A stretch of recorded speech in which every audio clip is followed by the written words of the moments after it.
Hay'adda East Africa Relief Organisation ayaa waxay deeq raashin ah gaarsiisay shacabka ku dhaqan tuulada Ceel Cadow ee ka tirsan Koonfurta Wajeer.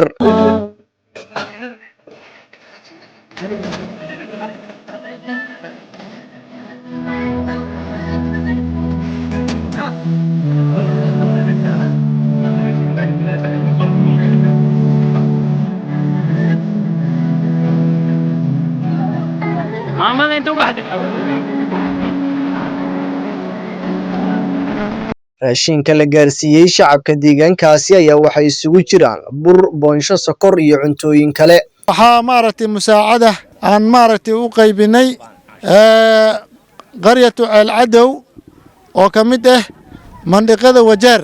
waxaa ka faa'iideystay boqolaalo ruux ayaa maaragtay runtii ka faa'iideystay.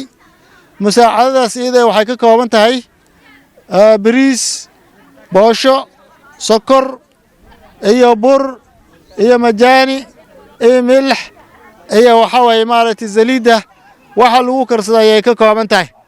runtii aad ayay maaragtay dadka tuuladana ugu farxeen. Xilligan way abaara baasan ka jiraan waxaa qayb ka mid ah dadka Wajeer ay la daalaa-dhacayaan abaara baasan, waxaana sidoo kale hay'adda East Africa Relief ay wada dadaalo waaweyn oo lagu garab istaagayo shacabka deegaanka Ceel Cadow. alxamdulillah shukr waa u mahadcelinaa raashinka nala siiyay macnaa dhul waxaan ku jirnaa abaar kul waa la iska baahan yahay qaar allaasay kun jeer aan mahadcelinaa. Madaxda hay'adda ayaa ka hadlay deeqdan waxayna warbaahinta Kalsan ugu warameen sida tan.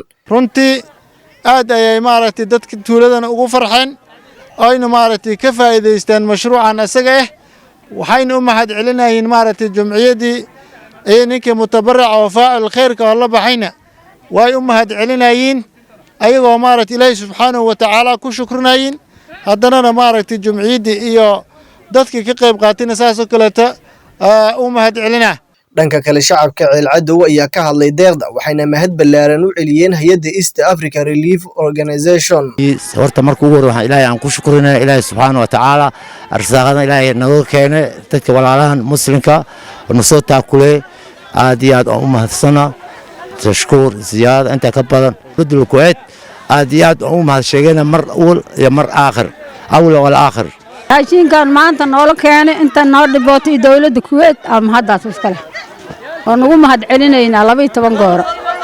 abaar kululaan haysa dib saa'id baan haaya dawladda Kuwait oo waxaan noo kontay yaan mahadaas u celinaynaa Ilaahay baa mahadaas u celinaynaa.